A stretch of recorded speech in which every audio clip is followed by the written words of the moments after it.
guess we'll start. Okay, get ready. It's What? It's on. Oh, it's on. Okay. So first things first, the Chapter 5 test has been uploaded, so it's there for you. If you downloaded it before today, download it again because there was one typo that made a problem much harder than it was. But if you haven't downloaded it yet, you're good to go, okay? And it's due Sunday night, okay? And last class didn't have any particular homework questions.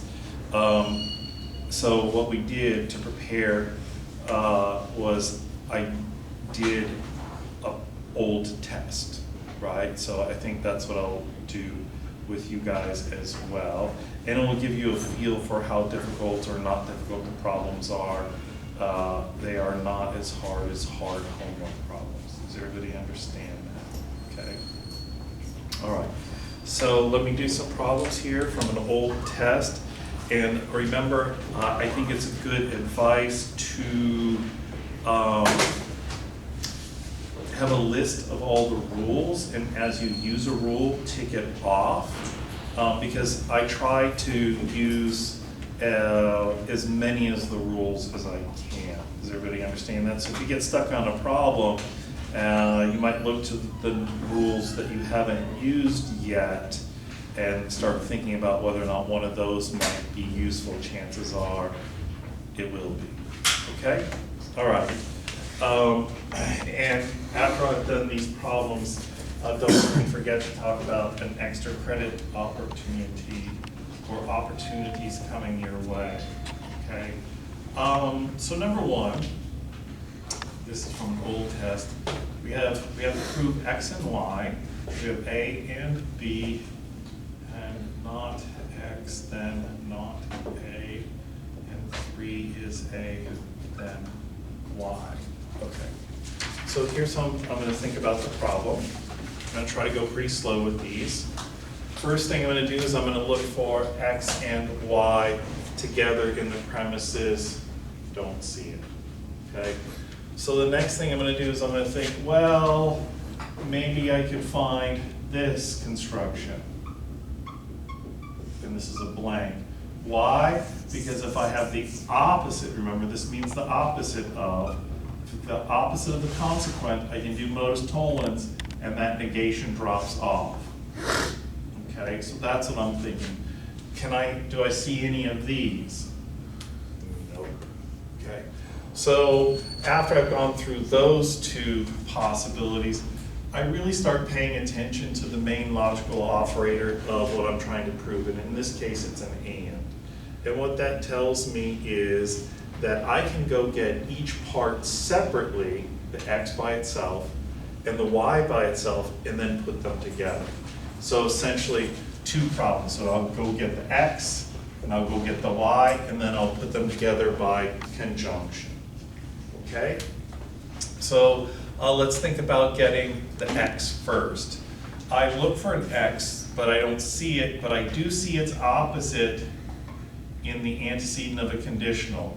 So I could get an X from line 2 if I had the opposite of not A. In other words, if I had an A, I could get an X.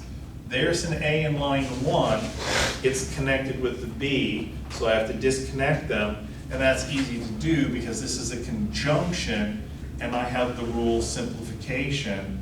So if I have a conjunction, I can simplify to the left side. So from 1, I get A by simplification. Okay? And now, what I had said is that A would allow me to do a modus tollens with line 2, and that would get me X, because when I do modus tollens, I have the opposite of the consequent, I get the opposite of the antecedent, so I get an X. That's from 2 and 4 modus tollens. So I've got one of the pieces I need. Now I need a Y. Well, look at line 2, it says if A, then Y, and I have an A on line 4, so 3 and 4 get me Y, 3, 4 modus ponens, okay? So now I have the two pieces, and I'm just gonna put them together. X and Y, 5 and 6, and this is conjunction. When you're forming an and, it's called conjunction. A lot of times people use the wrong name. They say, oh, I'm adding them together. Think of it this way, you're conjoining them, okay? And we're done, okay? And so if I were keeping track of things, I would say, oh, I use simplification, modus tollens, modus ponens, in conjunction. I would tick those off my list, okay? All right, so any questions about that problem? Yes? I'm a little confused on what you mean by ticking off your list. Sometimes Okay. I use more than one, like I use two. Yes, okay. So what I'm saying is I'm gonna try to use each rule at least once, Oh, okay? And so by ticking things off your list, you can say, oh, I'm stuck in this problem. Is there a rule that I haven't used yet on the test? Go look at those and see if they're helpful, okay? That's what I mean by it. Does that make sense now? Okay. So here's another problem for us to look at. Prove B, then D, not A, then B, then C, and 2 is not A, and 3 is not A or X, then C, then D. Okay. All right, so the very first thing I do is I look for B then D as a unit in the premises, and I don't see it, okay? And then I can also look for its opposite, not B then D then blank. Look for that so I could maybe get B then D by modus tollens, but I don't see this either. Okay, so that's not there. So now I'm really going to think about the fact that this is a conditional, okay? And what that means is I have several options, one of which is this. If I find B then blank and blank then D, I can put it together to B then D by hypothetical syllogism. Okay, so let me see if I have the necessary parts. Okay, do I have B then C, so B then blank? And do I have a blank then D? I do, and what's really good is the blanks match up, which means I can do the hypothetical syllogism. Okay, so I know I need this, and I know I need that to finish the problem, okay? How do I get B then C? Well, number 1 says, if not A, then B then C. So if I had a not A, I'd be good. And I do in line 2. So the first move is 1 and 2. And that gets me B then C, 1, 2, modus ponens. Okay? So I've got this. Now I'm going after the blank then D. And that's right here. C then D. What do I need to get it? It's in a conditional. I need not A or X. Now I don't have not A or X, but that's not a problem because I have not A. Okay? So I can say not A or X from 2 by addition. Because addition lets us add anything we want, so we choose X. Now remember, it's adding with an or, right? And that's perfect because this says not A or X. So now look at 3 and 5. It says if not A or X, you get C then D. Well, I have not A or X, so I get C then D. That's from 3 and 5, modus ponens, okay? And now look at 4 and 6. B then C, C then D, so I can get rid of the middleman, as it were, and go to B then D from 4 and 6, and that rule is called hypothetical syllogism. And we're done.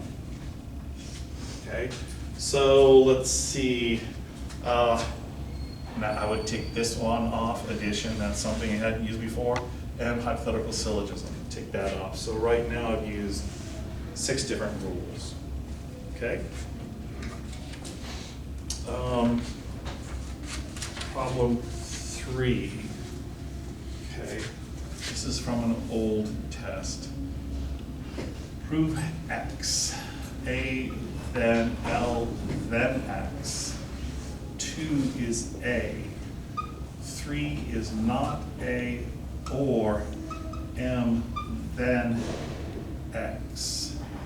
4 is A, then L or M. Okay. All right, so I need an X. So I start looking around for an X in the premises, and I notice one right here. So if I get an A, I could get to L and X, and if I had an L, I could get to X. But I also notice that there's an X right here, okay? And what I've told you before is this: if you see what you need, and it's twice in a consequent, one option is to think simple dilemma, okay? If you can get those three pieces, you can get straight to the X by simple dilemma. So I think that's the route I'm gonna go. So I want to get this thing, and I want to get this thing, and then we'll worry about the disjunction later. So L then X, how do I get that? It says if A, you get L then X. Well, here's an A, so I can get L then X. So 5 is L then X, 1, 2, modus ponens. Okay, let's get that other conditional, M then X. It's in a disjunction. So what that means is I need the opposite of not A. The opposite of not A is A, and it's conveniently on line 2. So 2 and 3 are going to get me M then X. That's 2, 3, disjunctive syllogism.